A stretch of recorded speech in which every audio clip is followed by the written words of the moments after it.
Com Ana Cavalieri, João Maria Jonet e também hoje o comentador SIC e jornalista TSF Ricardo Alexandre. Muito boa tarde aos três. SICNoticias.pt. As notícias na hora e os grandes temas que marcam a atualidade. Informação em primeiro lugar, no site e na app. Os programas, as reportagens, os espaços de opinião. Tudo em SICNoticias.pt. Começo pela informação de última hora, avançada pelo governo suíço, de que não serão dados qualquer tipo de detalhes durante estas negociações. Ricardo, é para não haver aqui nenhuma confusão em termos de informação que poderá não ser bem interpretada para prejudicar as negociações, mas como é que irão também controlar Donald Trump? Nós não gostamos tanto que as coisas sejam assim, não é? Sim, ficarem mais no segredo, mas obviamente será mais eficaz em termos negociais e acho que é sensato e ponderado, tendo em conta as várias dimensões que este processo negocial tem e os interesses envolvidos. Acho que é útil que seja feito mais em recato. É preciso também ter em conta que, além do que possa vir a acontecer na Suíça, há outras conversas em curso. Aliás, há uma notícia também de há pouco tempo, o ministro do Interior paquistanês, que tem sido, quando não é o primeiro-ministro, tem sido ele que tem assumido o trabalho negocial, chegou a Teherão para se reunir com o governo iraniano. Portanto, com o Ministro dos Negócios Estrangeiros. Com o Ministro dos Negócios Estrangeiros iraniano. Portanto, há várias dimensões deste processo. Acho que é positivo, é sinal que, apesar do que aconteceu ontem no Líbano, as conversas vão continuar e acho que é positivo. Sim. Tanto para os Estados Unidos como para o Irão. João Maria, também ouvir a tua opinião relativamente a esta informação. De que forma é possível contornar Donald Trump, que tem sido tão vocal nas declarações sempre a favor do que tem feito? Não vai haver forma de nós não sabermos o que é que se está a passar de alguma forma. A Casa Branca de Donald Trump é a Casa Branca mais transparente e inadvertidamente das últimas décadas. Tudo o que nós não soubermos imediatamente por três fações diferentes em guerra umas com as outras, saberemos passado 1 ano ou 2 com base em livros de pessoas que entretanto se chateiam com Donald Trump ou de jornalistas a que Donald Trump dá demasiado acesso sem querer. Portanto, o secretismo acaba por nunca ser um grande problema para nós. Ana, ouvir também a tua opinião sobre esta questão antes de avançarmos para os outros temas. Antes de mais, o tema das negociações, que tem tudo a ver com o programa nuclear, requer sigilo. São discussões altamente técnicas que depois têm repercussões políticas. A Agência Internacional de Energia Atómica será essencial também nesta fase. Com certeza, até porque nós sabemos que o Irão irá, em princípio, vedar a liderança dos Estados Unidos neste processo daquilo que será a descoberta, a escavação. Basicamente, o programa nuclear iraniano neste momento está desativado por uma questão militar. Todos os acessos a todas as infraestruturas estão neste momento obliteradas, pelo menos as entradas. Ou seja, neste momento os reatores e as centrifugadoras não estão a funcionar. Isso pode ser uma vitória militar e tática que Israel e os Estados Unidos podem alegar, independentemente depois daquilo que vai ser a médio e longo prazo, o destino destas instalações. O problema é que a operação especial tem de decorrer para haver essa escavação. Os Estados Unidos, o Irão não quer que os Estados Unidos liderem e os Estados Unidos não vão permitir que sejam equipas iranianas que tenham o controle desses locais, que são altamente valiosos para estas discussões.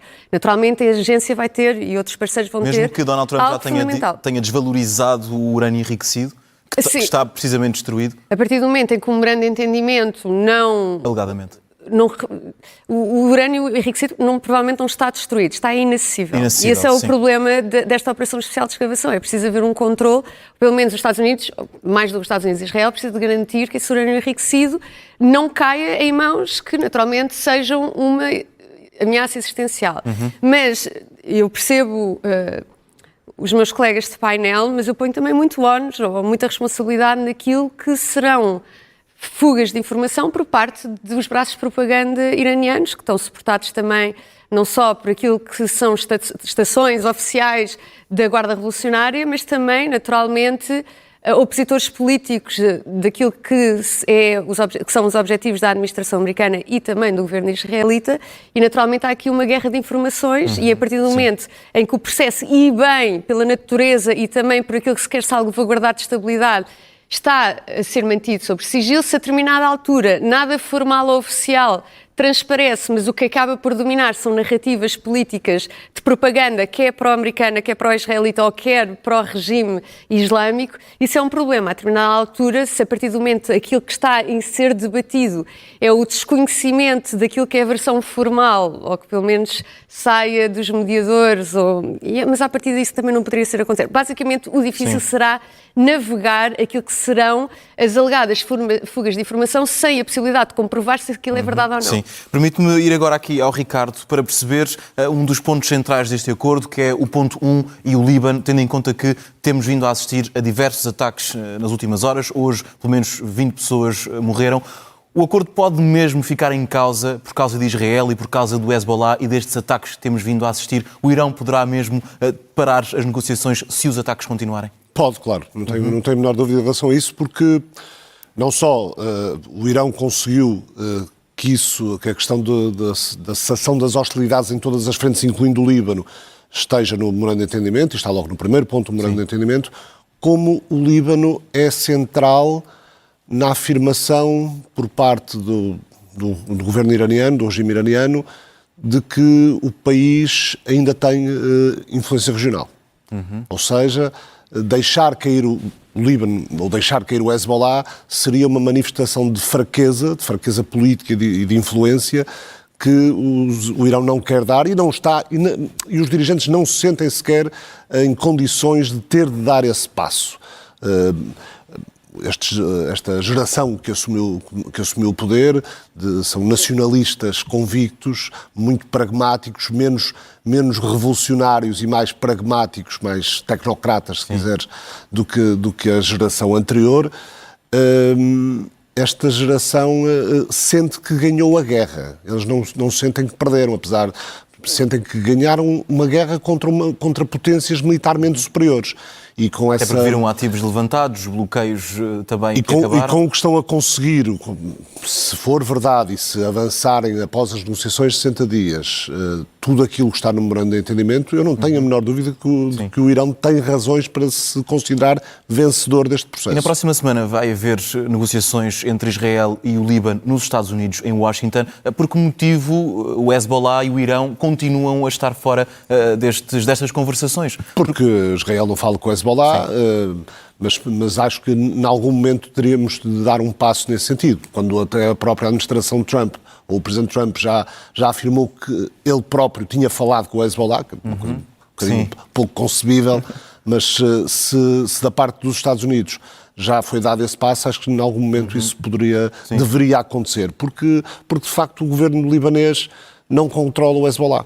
E o Hezbollah ocupa, alimenta, domina uma parte considerável daquele território. Ana, Donald Trump pode, de certa forma, avançar com alguma medida, alguma atitude mais efetiva perante Netanyahu, mesmo depois destes avisos todos, se Israel continuar a atacar o sul do Líbano, ainda que em resposta ao Hezbollah? Essa é uma boa pergunta. Ainda bem que tu acrescentaste isso ainda em resposta ao Hezbollah.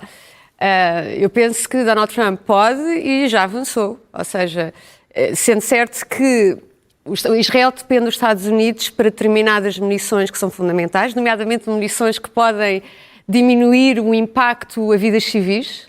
Ou seja, a ação no Líbano de Israel é abrangente. No sul do Líbano é uma questão de força terrestre operacional para tentar devastar aquilo que é a infraestrutura do Hezbollah, que permite atacar o norte de Israel. Não esquecer que entre 2023 a 2024, o norte de Israel sofreu ataques diários que depois, no seu cômputo total, são milhares e milhares de rockets que aquela população sofreu até então. Até depois, passado esse ano, é que Israel avançou para esta operação terrestre. Aquilo que Israel irá alegar relativamente a Donald Trump e a J.D. Vance, que estão a fazer neste momento pressão para Israel ser comedido na resposta, é que eles na mesma posição provavelmente não fariam o mesmo. Ou seja, se houvesse no norte do México cartéis mexicanos a bombardearem incessantemente durante todos os dias, durante um ano, o sul da Califórnia ou o sul do Texas, provavelmente a administração de Trump não seria comedida naquilo que são as medidas que Israel tem tomado de preservação de vidas civis no sul do Líbano e no tipo de munições de diâmetro muito limitado que utiliza em Tahrir, que é onde, neste momento, a liderança do Hezbollah tem os seus comandos de controle e comando. Isto para a audiência portuguesa, imaginem, por exemplo, que o Algarve e o Alentejo eram dominados por fações terroristas cujo grande objetivo, político e militarmente, cujo grande objetivo era obliterar a Espanha. E que durante o ano nós estivéssemos a bombardear a Andaluzia. E que durante esse ano, por causa disso, a população da Andaluzia tivesse de sair ou viver em bunkers de proteção de antibombas. Aquilo que seria a percepção é que os espanhóis provavelmente não iriam aguentar durante o ano fações políticas e militares. Para além da questão nuclear, a questão dos proxies é fundamental, mas não há aqui nenhuma via que demonstre possíveis negociações. E é uma questão que não é só Netanyahu ou Ben-Gvir ou Smotrich, que são pessoas altamente extremistas, do mais à direita que se pode ser à direita em Israel. Ben-Gvir disse que o Líbano tinha que ser queimado. Mas isto é Yair Lapid e Naftali Bennett que dizem que são os moderados, que dizem que é insustentável o tipo de constrangimento que os americanos estão a tentar impor a Israel naquilo que são as seguranças da população do Norte, sendo certo que também eles estivessem na posição do governo israelita, estariam também movidos pelos mesmos constrangimentos de dependência entre o sistema de defesa antiaérea e o sistema também de capacidade de projeção de força convencional israelita depende da produção americana. Depende das ajudas também dos taxpayers, dos contribuintes americanos. Sim. E isso é uma realidade pragmática que Israel tem de lidar. Americanos, deixa-me ir ao João. João, para perceber o que dizem os republicanos, as duas alas, também os que são mais céticos, mas também a reação por parte dos norte-americanos a este acordo. É uma reação até agora um bocadinho neutra.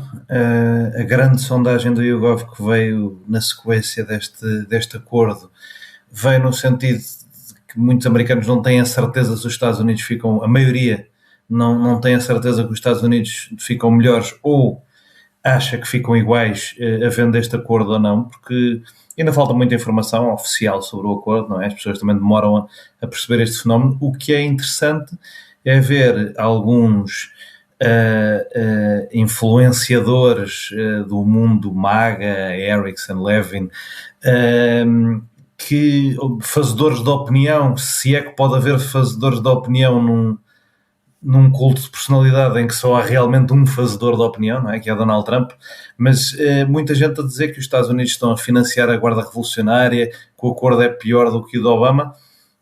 Eu aconselharia as pessoas a terem calma para vermos os números do que é que os americanos acham de facto deste acordo, porque pode ser que a direita fique muito desiludida com estas declarações que se podem considerar anti-Israel. Eu acho que nunca ouvi declarações tão agressivas contra Israel como vi de um vice-presidente em exercício como vi de J.D. Vance. Queres recordar o que disse? Que os Estados Unidos, por exemplo, eram os únicos aliados que gostavam de Israel? Sim, que Israel tem que ter cuidado, porque sem os Estados Unidos não se conseguem defender, e depois disse a Ross Altat no New York Times que Israel, se tivesse um país de 9 milhões de pessoas, não tentava resolver os problemas todos a matar todas as pessoas à sua volta. Portanto, foram coisas bastante duras e poderiam levantar a ideia de que, se calhar, as pessoas que valorizam muito a defesa de Israel acima de tudo, nomeadamente no movimento evangélico, nós temos vindo a falar aqui muito disto, podiam ficar um bocado chateadas ou pelo menos desmobilizadas para votar nas intercalares. Isso é possível, mas eu acho, por agora, sem ter visto grandes números, o instinto que tenho é que a base MAGA ficou desiludida e desmobilizada com a subida dos preços, com esta intervenção, que esta intervenção é apoiada por uma clique muito pequena de intelectuais da direita americana, mas que não tem muita expressão no eleitorado, e que as pessoas, no geral, parece que vão sentir mais ainda bem que este disparate parou, do que ainda bem que este disparate parou com outro disparate, ou o disparate de parar ainda é maior que o disparate de continuar. Eu ainda não tenho dados de sondagens conclusivos para dizer os americanos acharam isto do acordo, mas eu estaria muito cético, como já estive, aliás, no caso Epstein, entre achar que determinados intelectuais ou podcasters da direita radical representam o eleitorado de Trump, ou que Trump representa o eleitorado de Trump. Ou seja, também no caso do Epstein, claro que nas margens afeta e desmobiliza e descredibiliza, isso não há dúvida. E as eleições americanas são decididas por margens muito curtas, portanto, sim, obviamente... Nesse sentido, já que falas das eleições muito rápido, já podemos falar sobre isso, João. Acreditas que ainda é muito cedo para falarmos das midterms e se isto poderá ter algum tipo de efeito? Não, porque se nós olharmos, por exemplo, para as últimas intercalares... Não é cedo. Nas últimas intercalares de 2022, o pico da inflação aconteceu em junho e Joe Biden e o Partido Democrata ainda estava a pagar a fatura disso. Sim. Nas presidenciais de 2024. Portanto, acho que não é cedo. E acho que podemos assistir a fenómenos de desmobilização. Agora, o que nos parece na Europa uma humilhação, e eu acho que objetivamente é uma humilhação da administração Trump, tendo em conta os seus objetivos, pode não correr tão mal internamente nos Estados Unidos, porque ao menos estanca a ferida, para o disparate, e não é percepcionado como tão mau como o que aconteceu no Vietnã ou no Iraque, que é continuar e continuar e continuar. Uhum. Ricardo, e em termos políticos no Irão, de recordar que os ataques começaram dia 28, um dos principais objetivos era derrubar o regime. Como está o regime iraniano? Ouvíamos também, por exemplo, o Presidente a dizer que havia vozes divergentes. O que dizem Guarda Revolucionária, a questão também mais política, mais diplomática do Irão, tendo em conta que o líder supremo ainda não apareceu? Ao contrário do que se possa pensar, o Irão nunca foi propriamente monolítico. E agora menos será ainda. Eu acho que o que está a acontecer é... O Irão, sendo um sistema político complexo, era caracterizado por uma certa letargia em termos institucionais. Até porque temos ouvido muitas vozes, porta-vozes... E essa letargia deu lugar a uma... houve um imperativo de adaptação, fruto do que aconteceu logo nos primeiros dias dos bombardeamentos, e agora o Irão será menos uma teocracia e mais uma espécie de junta militar que lidera o país. O líder supremo não aparece, aparentemente valida as decisões que são tomadas pela liderança da Guarda Revolucionária. Depois temos a parte política, mais política, corporizada pelo Presidente, pelo Ministro dos Estrangeiros, pelo Presidente do Parlamento, o Galibaf, etc. Mas é de facto o regime não só não caiu, como se adaptou e de alguma forma revigorou-se. Revigorou-se no sentido de que esse processo de adaptação já tinha começado. O ano passado, depois da Guerra dos 12 Dias, uma série de universidades, centros de estudo, além dos órgãos de soberania iranianos, fizeram N debates sobre as lições que deveriam aprender com aquilo que tinha acontecido, os erros que deveriam evitar no futuro, e houve uma série de mudanças institucionais no país. Há quem diga que nesses 8 meses, entre as duas guerras, houve mais mudanças institucionais no país do que propriamente nos 10 anos anteriores. Nomeadamente ao descentralizar uma série de decisões. Uma série de decisões que eram tomadas pelo Governo Central, o Governo em Teherão, passaram a ser competências dos governos das provinciais. Houve uma série de mudanças nesse sentido. E hoje digamos que é um regime mais capaz de perceber, de ser consciente das vulnerabilidades que o país tem e também das potencialidades que o país tem. E nesse sentido, acho que está a mostrar isso, está a mostrar que é capaz de reconhecer as debilidades e as potencialidades e a atuar no plano externo também nesse sentido. A asfixia económica é patente depois do bloqueio no... Isso sim. Acho que é o grande problema e acho que vai ser outra vez um problema para o sistema e não duvido que volte a ser repressivo como foi em janeiro. Porquê? Porque na essência não mudou. Eu acho que se forem sensatos e inteligentes terão mais cautela na forma como reprimem os protestos, os legítimos protestos dos cidadãos, mas isso vai acabar por acontecer quando tens valores de inflação de bens básicos na ordem dos 200, 300, 400%, é natural que passado o momento de guerra, essa insatisfação popular venha outra vez ao de cima. Ana, apesar do acordo, Donald Trump continua a fazer ameaças caso o Irão falhe em algum dos pontos, mas em que ponto está a credibilidade das palavras de Donald Trump nesta altura? Essa é a pergunta fundamental, porque o que acontece é que depois de 60 dias houve aqui uma ação cinética em português talvez, durante 38 dias, mas depois houve 60 dias de negociações, sendo certo que havia determinadas operações militares no decorrer, mas as ameaças de uso de força militar de Donald Trump descredibilizaram-se ao ponto de que neste momento nós não sabemos se este memorando de entendimento, que não é um acordo, é só uma intenção política, mas que revela muita coisa, nós não sabemos se aquilo que Donald Trump diz, que se os iranianos não se começarem a comportar de acordo com aquilo que são as orientações e os desejos da administração americana, que então ele irá bombardeá-los. Nós não sabemos até que ponto é que ainda há algum resto de credibilidade nessas ameaças, a partir do momento em que ele também, nessa conferência de imprensa do G7 esta semana, admite que a partir do momento em que o Irão consegue controlar o Estreito de Hormuz de uma maneira assimétrica e com tão poucos meios, que são minas, algumas centenas, quase 1000 lanchas com metralhadores à frente e alguns drones, isso é suficiente para fazer com que até a maior marinha e mais poderosa marinha do mundo não consiga desbloquear, ou pelo menos não tenha a capacidade de assumir os custos que são necessários para desbloquear militarmente.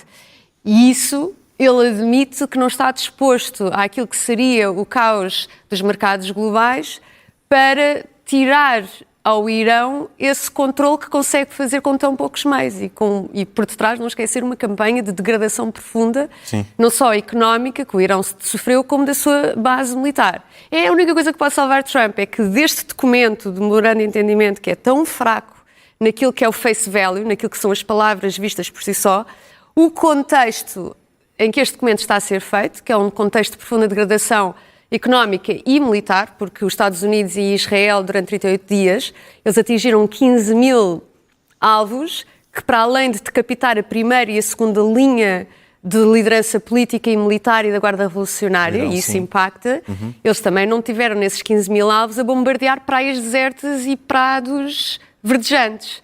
Não, eles foram atrás das indústrias e das fábricas que produzem petroquímicos, que produzem aço, que produzem todos os materiais que são necessários para depois produzir mísseis e tudo aquilo que será a base militar para fazerem crescer o seu arsenal. Agora, aquilo que é preciso referir, e aquilo que o Ricardo estava a descrever tão bem, é que este sistema que é Valete Faki, que supostamente na cúpula está o grande jurista, que é o Ayatollah, o chefe dos Ayatollahs, é o Khamenei filho. Nós não sabemos até que ponto, se ele está vivo, ele pode estar morto, pode estar inconsciente, ou está inválido a um ponto não representar nada, nenhuma autoridade política, nem religiosa, nem legal neste momento. O que significa que, neste momento, é justo dizer que é possível que o regime iraniano esteja altamente fraccionado, em que eu penso, se me tiverem de perguntar a mim, quem manda neste momento é Galibaf. Não será. Acreditas que é eu acho que é mais Ahmed Vahidi, a pessoa que coordena a Guarda Revolucionária. Eu ia chegar aí. Eu, neste momento, aquilo que lidera politicamente é Galibaf, não só porque tem um passado muito extenso na Guarda Revolucionária e, por causa disso, naquilo que são as hostes da Guarda Revolucionária, ainda consegue ter um respeito institucional, mas depois é um homem altamente corrupto e pragmático e então tem uma extensão económica de penetração daquilo que são algumas networks económicas fundamentais ligadas ao petróleo e a petroquímicos, que lhe dá essa posição de força política e também adjacente à Guarda Revolucionária, mas depois temos também Vahidi e Jalili da Guarda Revolucionária que estão a competir. Isto é uma questão de pontos de vista político, de uma realidade que é muito opaca. O Ricardo acha que não há divisão ou há lutas de fações e que é Vahidi neste momento. Eu penso que Galibaf tem agora uma preponderância pragmática muito forte e Vahidi é um outro ponto de poder. O grande problema é que neste momento, a partir do momento em que estamos agora a assistir o Irão a entrar numa ação, numa situação em que não está numa luta de resistência e defesa e então vai ter de ser governada em paz, a degradação económica e a degradação militar podem então ainda exaltar essas fraturas e a grande esperança é que Ana, deixa-me ir ao João, porque eu ainda queria fazer uma questão aos três relativamente ao último ponto, que é o ponto do Conselho de Segurança da ONU, e por que motivo está lá esse ponto no acordo. Mas, João, antes de irmos a isso, a perceber também relativamente à credibilidade de Donald Trump nos Estados Unidos, em que ponto está?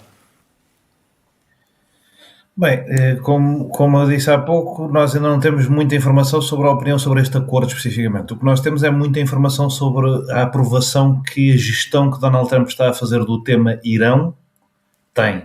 E a verdade é que essa aprovação parece estar a puxar os números gerais para baixo. Donald Trump anda nos 37, 36, 35% de aprovação, e a aprovação do tema Irão tem andado na média dos 32, 33, e Donald Trump, recordemos que começou este mandato mais popular do que no primeiro mandato, e portanto a queda foi maior para agora estar num nível mais baixo, médio, do que alguma vez esteve no primeiro mandato.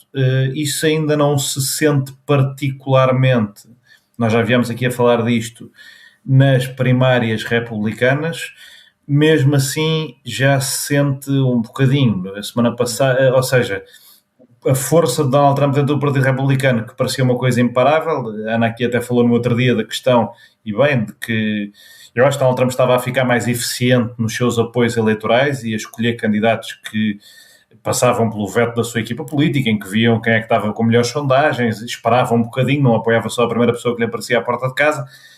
Essa melhoria levou a que ele apoiasse a profissionalização da sua operação política, levou a que ele apoiasse muitas pessoas que venceram as suas primárias. Nós agora olhamos para as primárias mais recentes, na Geórgia, onde os candidatos que ele apoiou para governador não ganhou a primária. No Oklahoma vai haver uma segunda volta, mas o candidato que ele apoiou ficou em segundo para essa segunda volta. Agora na Carolina do Sul ele tinha apoiado uma candidata, afinal passou ontem a apoiar os dois porque a candidata estava a perder tanto nas sondagens, na segunda volta também. Portanto, nós ainda não podemos dizer que Donald Trump está super fragilizado com os independentes, porque os independentes têm uma desaprovação desta questão do Irão quase a rondar os 80%, mas ainda não podemos dizer que Donald Trump chegou a um ponto de ruptura com o próprio partido. Ele foi muito criticado pelos senadores republicanos, por exemplo, o Ted Cruz, por este acordo, mas ainda faltam mais dados. Mas têm aparecido coisas novas e que, a comparar com há 2 meses, nós não tínhamos, que é Donald Trump a apoiar pessoas em primárias republicanas que perdem. Isso é uma novidade da última semana ou 2. João, começo já por ti a perceber esta questão do último ponto, o ponto 14 do memorando. Por que motivo é chamado, quando nunca foi tido em conta durante estes meses, o Conselho de Segurança da ONU, os membros permanentes? Pode haver uma razão de gestão de discurso do ponto de vista interno. Já circularam alguma ideia de que os principais pontos que os republicanos devem abordar quando defendem este acordo é que vai ser um acordo que vai conseguir ser sancionado pelo Conselho de Segurança das Nações Unidas, e devem os republicanos dizer, segundo essa informação que nos chega, que o de Obama não foi. Isso não é verdade, mas corre essa indicação de que a ideia de que Donald Trump é um grande diplomata que consegue que os Estados Unidos sejam mais respeitados pela China e pela Rússia do que administrações anteriores, é uma questão relevante. Depois há a possibilidade ou não disto ter sido um tema debatido com a China, quando da visita de Donald Trump, e nós não sabermos. Há possibilidades do ponto de vista da política internacional. Aí da parte do secretismo, eu não me vou pronunciar muito. Da parte da política interna, acho que pode haver esta pressão de dar um cunho de respeitabilidade ao acordo, que depois se diz que é o único na história e que, portanto, torna o acordo melhor que o de Barack Obama, quando ele objetivamente não é. Ricardo, a tua opinião sobre este ponto 14? Eu acho que é uma prova de vida interessante para o Conselho de Segurança. A discussão volta onde deveria estar, ou carece de validação ou vinculação pelo órgão próprio, e sendo este possível acordo, depois do memorando de entendimento e das negociações, é preciso sempre dizer isso, se isto for para a frente e no final houver um acordo que seja careça de vinculação, lá está, pelo Conselho de Segurança das Nações Unidas, como interessa muito à China que haja a abertura do Estreito de Hormuz e que se volte a navegar como dantes, digamos assim, a Rússia não vai chatear ninguém. Sim. E, portanto, não vai haver problema nenhum em os membros permanentes darem o ok a este acordo. Ana, a tua opinião também sobre este ponto 14, mas também com uma informação de última hora de J.D. Vance, vice-presidente, que confirma que vai à Suíça nos próximos dias. É apenas aqui o confirmar do que nós já tínhamos vindo a falar nas últimas semanas, ou seja, que há aqui mesmo a intenção de que as negociações avancem. Sim, Steve Witkoff já fez a viagem. Sim. Ele é uma pessoa preponderante naquilo que são as negociações, este processo de negociação. A administração está neste momento um pouco dividida relativamente a este assunto. Foi J.D. Vance, Steve Witkoff e Jared Kushner, essa facção que ganhou a influência ao presidente, e nós temos do outro lado Marco Rubio, John Ratcliffe, que é o diretor da CIA, e também Pete Hegseth, que discordavam, alegadamente, daquilo que está disposto neste entendimento, neste memorando de entendimento. Eu penso que as declarações mais interessantes são do ministro, acho que foi o ministro dos Negócios francês, que ontem disse que a França iria vetar qualquer eliminação ou suspensão das sanções no Conselho de Segurança, se isso não fosse acompanhado com compromissos sérios por parte do Irão em desmantelar o seu programa nuclear. Isso é interessante, porque de repente parece que é a França que está neste momento inadvertidamente. Desculpa, esta agora a palavra não me saiu. A pugnar pelos interesses de Israel, sendo certo que a França tem sido muito crítica com algumas ações de Israel, não só em Gaza como no Líbano, mas neste momento parece ser aquela que está disposta a não deixar cair. Uma questão, Ana, porque falavas desta facção de Jared Kushner e também de Steve Witkoff, que temos vindo a vê-los em diferentes momentos de diplomacia, Ucrânia e agora também o Irão, mas momentos de diplomacia que não chegaram a bom porto, ou seja, que não houve acordo, mas continuam a ser estas pessoas. Porquê? E se isso poderá... E se isso poderá... Também já vais poder responder, Ricardo. E se isso poderá também querer dizer alguma coisa. E é estranho, porque o chefe da diplomacia americana é Marco Rubio, e ele é um homem extremamente inteligente e capaz, e neste momento deve estar a odiar o que se passou esta semana. Eu penso que Steve Witkoff e Jared Kushner têm relações pessoais e íntimas com Trump. Interesses que lhe dão interesses económicos, provavelmente, Jared Kushner no Médio Oriente e Steve Witkoff também, mas eu acho que também há ali uma confiança total nessas duas pessoas, independentemente daquilo que é o seu treino académico ou profissional relativamente à diplomacia, mas sendo certo que é provavelmente isso que Donald Trump quer apostar, alegando que quem teve treino diplomático não conseguiu conduzir estas pastas a bom porto, sendo certo que agora também está a comprovar que estas pastas são muito difíceis. Jared Kushner tinha sido uma parte preponderante da arquitetura dos Acordos de Abrão, que foram vistos como um sucesso do primeiro mandato. Jared Kushner também é de uma família muito relevante e bilionária judaica de Nova Iorque, ou seja, tem também uma conexão muito estreita com Israel, sendo certo que agora provavelmente a maior parte de Israel está puzzled, está surpreendida com aquilo que tem sido Jared Kushner nestas negociações. Aquilo que foi nas negociações para a libertação dos reféns, houve algumas pessoas em Israel que devem estar muito agradecidas a Steve Witkoff e Jared Kushner nesse momento, mas depois nesta questão do Irão, ou até também aquilo que tem sido as consequências da falta de execução dos acordos de paz relativamente a Gaza, nós sabemos que o Hamas conseguiu-se reerguer, pelo menos na faixa que ainda controla. Eu penso que neste momento Steve Witkoff e Jared Kushner não têm tido sucesso na parte da Rússia e da Ucrânia e provavelmente estas negociações que vão ser muito importantes, vão ser também muito difíceis, porque na parte nuclear, se não houver...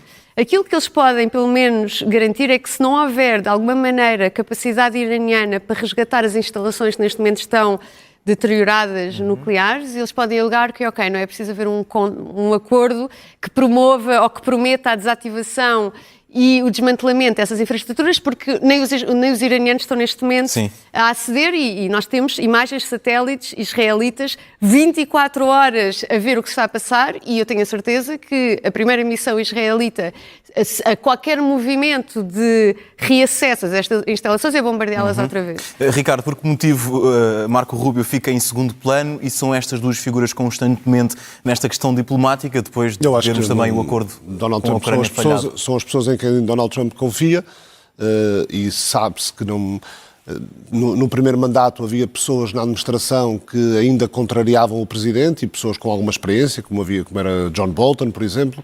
Nesta administração não, ele apostou claramente em fiéis seguidores e são essas as pessoas que têm. Como é próprio numa democracia, e os Estados Unidos, apesar de Trump, ainda são uma democracia, também não deixam de ser normais essas divisões e essas fações. Aliás, acho que, voltando um bocadinho àquilo que falávamos há pouco, acho que até há mais divisões e mais fações e mais grupos a degladiarem-se dentro do governo americano do que propriamente dentro da liderança política do Irão. João, a mesma pergunta e a seguir avanças com a tua sugestão.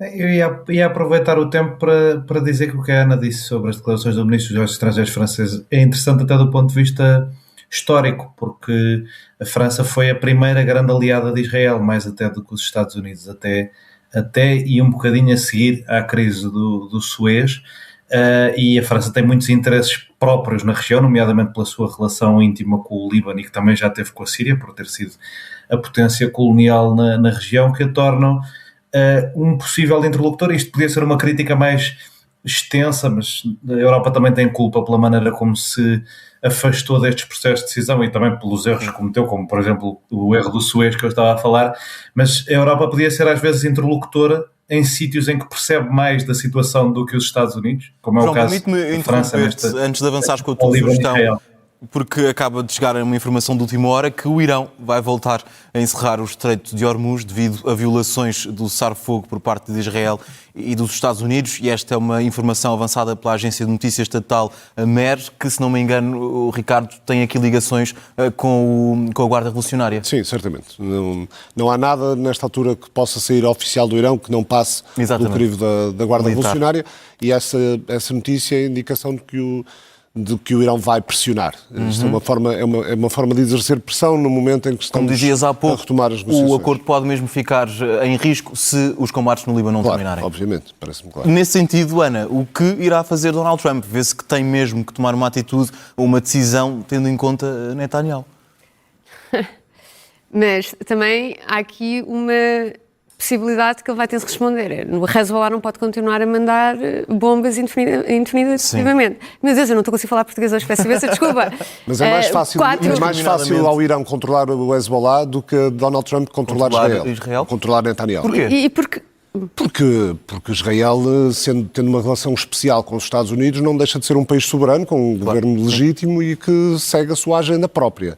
E ao contrário do que acontece nos Estados Unidos, onde é a economia que decide as eleições, em Israel o que decide as eleições é a segurança e as garantias de segurança. E há eleições em outubro. E houve 4 soldados israelitas que foram mortos ontem. O que Netanyahu vai dizer a Trump é o que é que o senhor faria se... Como dizias há pouco. Exatamente, não vou, é voltar atrás àquilo que eu estava a fazer. Ou qualquer governo europeu faria provavelmente na mesma situação. Sim. Eu penso que o grande problema de Donald Trump é que ele não tem credibilidade neste momento naquilo que são os momentos em que ele ameaça usar força. A partir do momento em que ele concede, que neste momento o Irão consegue controlar o Estreito de Hormuz, que os Estados Unidos não têm capacidade de reabrir, ou não têm vontade política, ou não têm os aliados necessários, nomeadamente dos países do Golfo, para conseguir reabrir, nomeadamente aquele projeto de liberdade.